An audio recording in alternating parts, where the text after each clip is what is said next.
জাতীয়তাবাদী পরিবার ৮ নম্বর ওয়ার্ড কর্তৃক আয়োজিত আজকের অনুষ্ঠান আসিরেঙ্গে ভাষা হতা হয় আসিরেঙ্গে ভাষা ভালো লাগে আজ আর যে অনুষ্ঠান আর তারেক রহমানের যে ৩১ দফা রাষ্ট্র সংস্কার কর্মসূচি আছে এর সম্মুখে ওনারা জানাবিল্লাই আজ এই অনুষ্ঠান এই গত ১৭ বছর নগরে আর যারা উপস্থিত আছে বিভিন্ন যারা সময় স্বল্পতা আর তো আবার জাগো পরিবর্তে লাই আগে বক্তব্য দিতে কি দিই যারা এরা উপস্থিত আছে বাঁশখালী পৌরসভা বিএনপি যুবদল ছাত্রদল এবং অন্যান্য অঙ্গ সংগঠনের নেতৃবৃন্দ এবং সামনে ভবিষ্যৎ বাংলাদেশ জাতীয়তাবাদী পরিবার ৮ নম্বর ওয়ার্ড শাখার বেনের আসসালামু আলাইকুম রহমতুল্লাহ। ওনারা জানান আজ আর এনতে উপস্থিত হয়েছি তারেক রহমান আর নেতা তারেক রহমানের ৩১ দফা কর্মসূচি লয় আগামী ১৭ বছর দেশের যে খারাপ পরিস্থিতি গিয়ে খারাপ অবস্থায় গিয়ে এইবার এই তো আর কিভাবে দেশের সংস্কার করে ইত্যাদি এই উপলক্ষে আর তারেক রহমান আর ৩১ দফাকে রাষ্ট্র সংস্কার দিয়ে কিভাবে আগামী দেশ চলিব কিভাবে সমাজ চলিব কিভাবে রাষ্ট্রযন্ত্র চলিব আর এই বিষয়ে আজ এরা জানাবিল অবশ্যই আজ এরা বজন মনে করি আমলে গিয়ে গিয়ে হারা ক্ষমতা সিম্পল হতা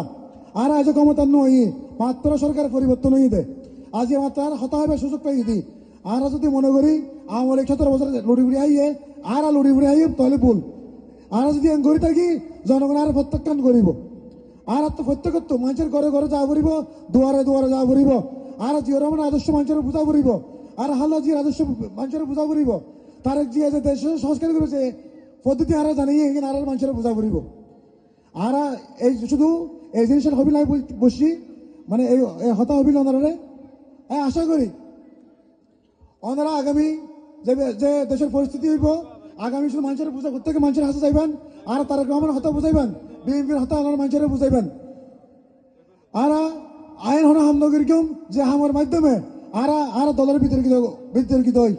আমার আছে আকল আবেদন জানার আগামী নারা যে নির্বাচন হইব দেশে আর দলের নির্বাচন মুখী লই যাইম আর প্রত্যেক মানুষের আছে আর জিও রহমান আদর্শ তারেক রহমান আদর্শ মানুষের বুঝা হইম আর এবিন একতাবদ্ধ চললাম এইভাবে হয়ে আইন বেনা ধন্যবাদ জানাই আমি লতিফ ভাই সহ বাঁশখালী জাতীয়তাবাদী পরিবার ৮ নম্বর ওয়ার্ডের প্রত্যেক নেতৃবৃন্দকে আন্তরিকভাবে ধন্যবাদ জানাই এই অনুষ্ঠানের মধ্যমণি ওনারা জানান কিছু হয়তো হলে নয় আর আলহাজ কামরুল ইসলাম মুসাইনি বাঁশখালীর ইতিহাস বাঁশখালী বিএনপির প্রতিষ্ঠাতা অন্যতম নায়ক আজ বহুত বহুত কিছু হয় বহুত নতুন নতুন আমার বিএনপি তৈরি হইয়ে আর তো দুঃখ লাগে আর কমরু ভাই জিবা প্রত্যেক আর শুধু বাঁশখালী পৌরসভা ন বাঁশখালী সোনুয়া টু পুকুরিয়া পর্যন্ত প্রত্যেকটা জায়গা জীবের মানুষ একদম চিনে জীবার সততা আদর্শ জীবার ওনার কি হয় আদর্শ জীবার নম্রতা ভদ্রতা ইনারে মানে উদ্দীপিত করে আজ আরো যারা রাজনীতির পিছনে রাজনীতি করি আর কেউ ফদলের রাজনীতি নকরি কুমুর ভাই ক্ষমদিন নয় আর তোমার ফদ দিও তোমার সুবিধা দিও মানে ক্ষমদিন নয় আর জিও রহমান আদর্শে কুমুর ভাইয়ের আদর্শে আর রাজনীতি করি আর আশা করি আর কমর ভাই গত সময়ে বাঁশখালী পৌরসভা যে উন্নয়ন করে গিয়ে যে হাজ করে গিয়ে আর বেন জানান ইনশাল্লাহ আগামী সময়েও আর কমর ভাইয়ের সুযোগ দিবেন ইনশাল্লাহ কমর ভাই বাংলাদেশের বাঁশখালীর উন্নয়নের চিত্র আরো তুলে আরো বাড়াইব অনাহাসে হয়ে রায় নানান দফা ধন্যবাদ রায় শেষ করেন আল্লাহ হাফেজ বাংলাদেশ জিন্দাবাদ তারেক রহমান জিন্দাবাদ দেশনেত্রী বেগম খালেদা জিয়া জিন্দাবাদ আল্লাহ হাফেজ।